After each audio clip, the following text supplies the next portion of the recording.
Hello my dear friends, नमस्कार। कैसे हो सभी? उम्मीद करते हैं बहुत ही अच्छे होंगे, स्वस्थ होंगे, शानदार होंगे और आपकी तैयारी भी अच्छे से चल रही होगी। दोस्तों, आप सभी का स्वागत है आज के हमारे इस हिंदी के प्रैक्टिस सेट में। इस प्रैक्टिस सेट में आपको मिलेंगे previous year questions, most expected questions, जो आपको एग्ज़ाम में बहुत ही हेल्पफुल साबित होंगे। तो उसी श्रृंखला में हमारी ये आज की क्लास है। तो चलिए आज की क्लास को शुरू करते हैं। आज का क्वेश्चन नंबर फर्स्ट, निम्न में से कौन सा वर्ण अघोष है? ऑप्शन ए च, बी जय, सी झ या डी डै।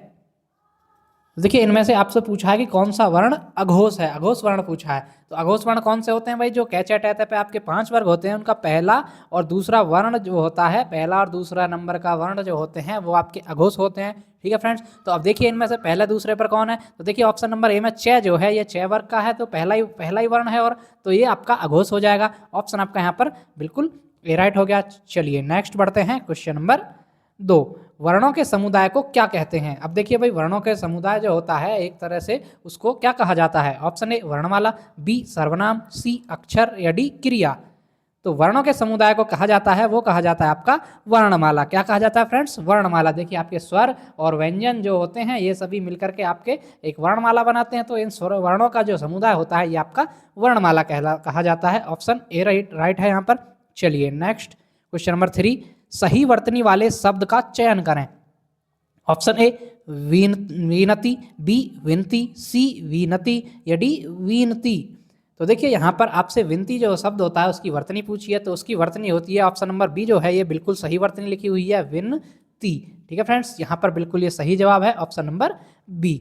चलिए नेक्स्ट बढ़ते हैं। क्वेश्चन नंबर 4, नायक का संधि विच्छेद क्या है? ऑप्शन ए ना धन अक, बी नो धन अक, सी ने धन अक या डी नय धन अक।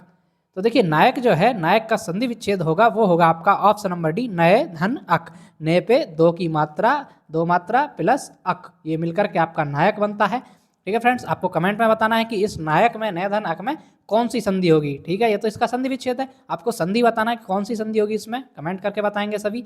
चलिए यहाँ पर ऑप्शन नंबर डी राइट था। आगे बढ़ते हैं। क्वेश्चन नंबर 5, बैलगाड़ी शब्द में समास होगा। अब जो बैलगाड़ी शब्द है इसमें कौन सा समास होगा? ऑप्शन ए द्वंद्व, बी द्विगु, सी कर्मधारय या डी तत्पुरुष।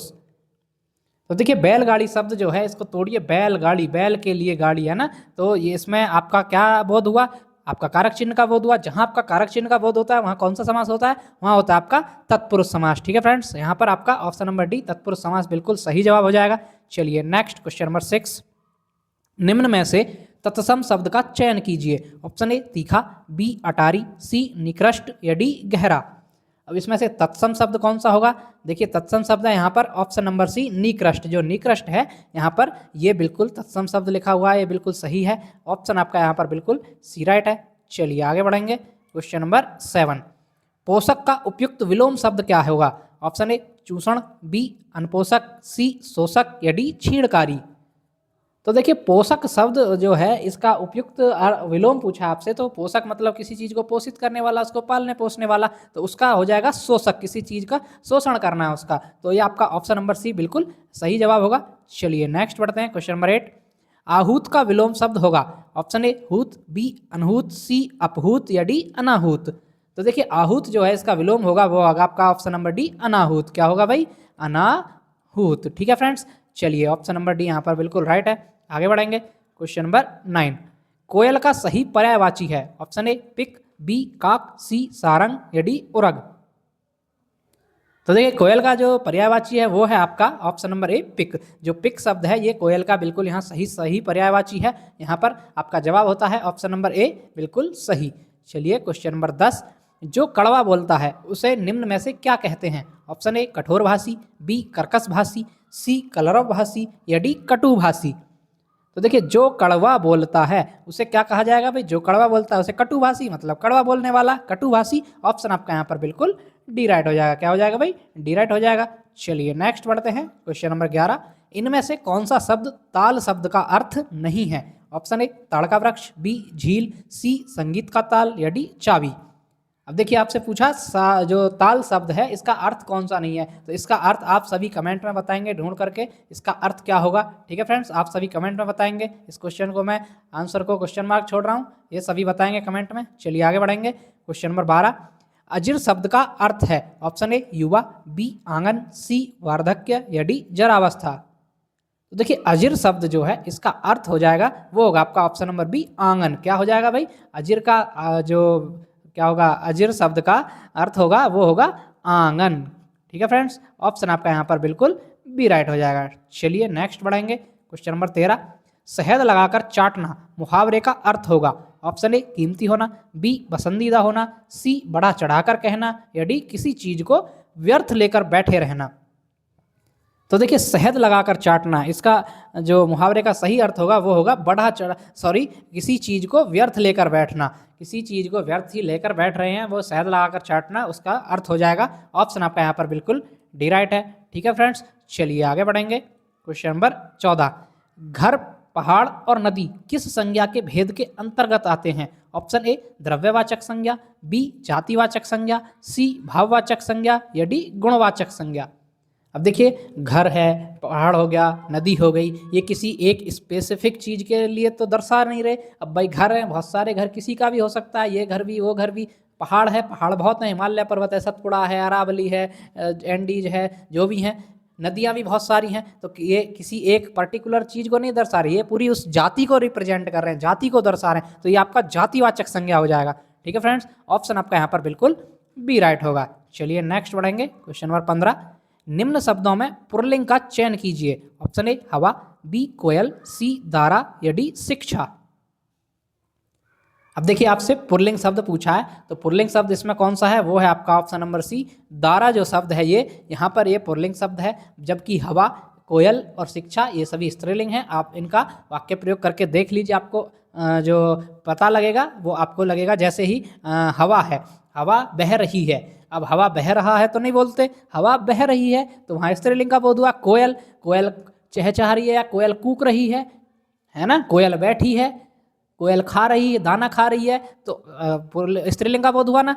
ऐसे ही जैसे शिक्षा, कि शिक्षा बहुत ही महत्वपूर्ण है, उसको शिक्षा दी जानी चाहिए, तो ये सब स्त्रीलिंग का बोध हुआ, तो ये स्त्रीलिंग शब्द हो जाएंगे। जबकि दारा जो है ये पुल्लिंग शब्द है, तो पुल्लिंग का ऑप्शन नंबर यहाँ पर बिल्कुल सी राइट है। चलिए नेक्स्ट बढ़ेंगे। क्वेश्चन नंबर 16, मिठाई शब्द किस शब्द का एक वचन है? ऑप्शन ए मिठाइयाँ, बी मीठे, सी मिठाइयाँ या डी मिठाई। अब आपसे पूछा जो मिठाई शब्द है इसका सीधा सीधा आपसे बहुवचन पूछा है। ये पूछा है भाई, अब इससे आपसे देखिए पूछा है कि किस शब्द का एक वचन है।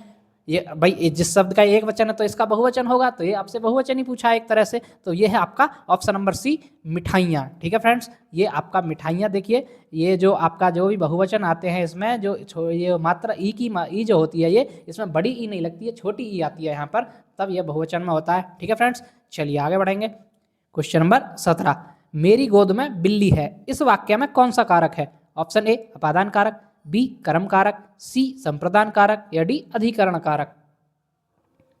अब देखिए वाक्य में क्या कह रहा है, वाक्य कह रहा है हमसे मेरी गोद में बिल्ली है। कहाँ पर है? मैं, मेरी गोद में है ना, तो कारक चिन्ह क्या है यहाँ पर? मैं। अब देखिए मैं कारक चिन्ह कहाँ पर आता है? देखिए मैं और पर जो ये कारक चिन्ह होते हैं ये कहाँ पर आते हैं भाई? कौन से कारक में होते हैं? ये होते हैं आपके अधिकरण कारक में। कौन से में होते हैं फ्रेंड्स? अधिकरण कारक में। ठीक है, तो यहाँ पर ऑप्शन नंबर डी बिल्कुल राइट होगा, यहाँ पर अधिकरण कारक हो जाएगा। चलिए आगे बढ़ेंगे। क्वेश्चन नंबर 18, अर्चना अत्यंत सुंदर है, वाक्य में कौन सा विशेषण है? ऑप्शन ए अर्चना, बी अत्यंत, सी सुंदर या डी है। अब देखिए यहाँ पूछा है आपसे विशेषण शब्द। अब विशेषण शब्द क्या होते हैं? जो आपका संज्ञा शब्द की विशेषता बताते हैं भाई, जो जिस शब्द की विशेषता बताते हैं वो आपके विशेषण होते हैं। अब यहाँ पर विशेषता कौन सा शब्द बता रहा है? कौन सा बता रहा है भाई? क्या नाम है? जैसे अर्चना अत्यंत सुंदर है, अर्चना कैसी है? सुंदर है, तो विशेषता क्या हुई? सुंदर होना। अत्यंत तो उसकी विशेषता की भी विशेषता हो गई है ना। यहाँ पर विशेषण पूछा आपसे, तो जो सुंदर शब्द है ये आपका विशेषण है, क्योंकि ये विशेषता बता रहा है किसकी? अर्चना की। अर्चना कैसी है? सुंदर है। तो ऑप्शन जो सी है हमारा सुंदर, ये बिल्कुल सही है। सुंदर शब्द यहाँ पर विशेषण हो जाएगा। ठीक है फ्रेंड्स, ऑप्शन नंबर सी बिल्कुल राइट होगा। चलिए नेक्स्ट क्वेश्चन नंबर 19, निम्न में से किस वाक्य में अकर्मक क्रिया है? ऑप्शन ए शिशु सो रहा है, बी बालक खेल रहा है, सी छात्र पढ़ रहा है या डी छात्रा लिख रही है। तो देखिए इसमें अकर्मक क्रिया है शिशु सो रहा है। जो शिशु सो रहा है इसमें अकर्मक क्रिया है, क्योंकि सोना, खाना, सोना, चलना फिरना, कूदना, दौड़ना, हंसना, ये सभी आपकी क्या नाम है, अकर्मक क्रियाएं होती हैं। ठीक है फ्रेंड्स, जबकि बालक खेल रहा है यहाँ पर कर्म हो रहा है, छात्र पढ़ रहा है यहाँ पर भी कर्म है, छात्रा लिख रही है यहाँ पर भी कर्म है। तो ये शिशु सो रहा है यहाँ पर अकर्मक क्रिया है। ऑप्शन आपका बिल्कुल ए राइट है यहाँ पर। चलिए नेक्स्ट बढ़ेंगे, क्वेश्चन नंबर 20। बहाव शब्द में कौन सा प्रत्यय है? ऑप्शन ए हाव, बी बह, सी आवा या डी आव। अब देखिए बहाव शब्द जो है इसमें प्रत्यय होगा वो होगा आपका आव। क्या होगा भाई? आव प्रत्यय। बहाव में कौन सा प्रत्यय होगा? आव प्रत्यय। ऑप्शन आपका क्या सही हो जाएगा? ऑप्शन नंबर डी बिल्कुल यहाँ पर राइट हो जाएगा। ठीक है फ्रेंड्स, तो ये थी हमारी आज की क्लास। आपको क्लास कैसी लगी कमेंट करके जरूर बताएं। जो भी साथी चैनल पर पहली बार हैं कृपया चैनल को सब्सक्राइब कर लें, ताकि ऐसी ही इन्फॉर्मेटिव वीडियोज और क्लासेस आपको डेली मिलती रहें। तो चलिए मिलते हैं नेक्स्ट वीडियो में, तब तक के लिए धन्यवाद।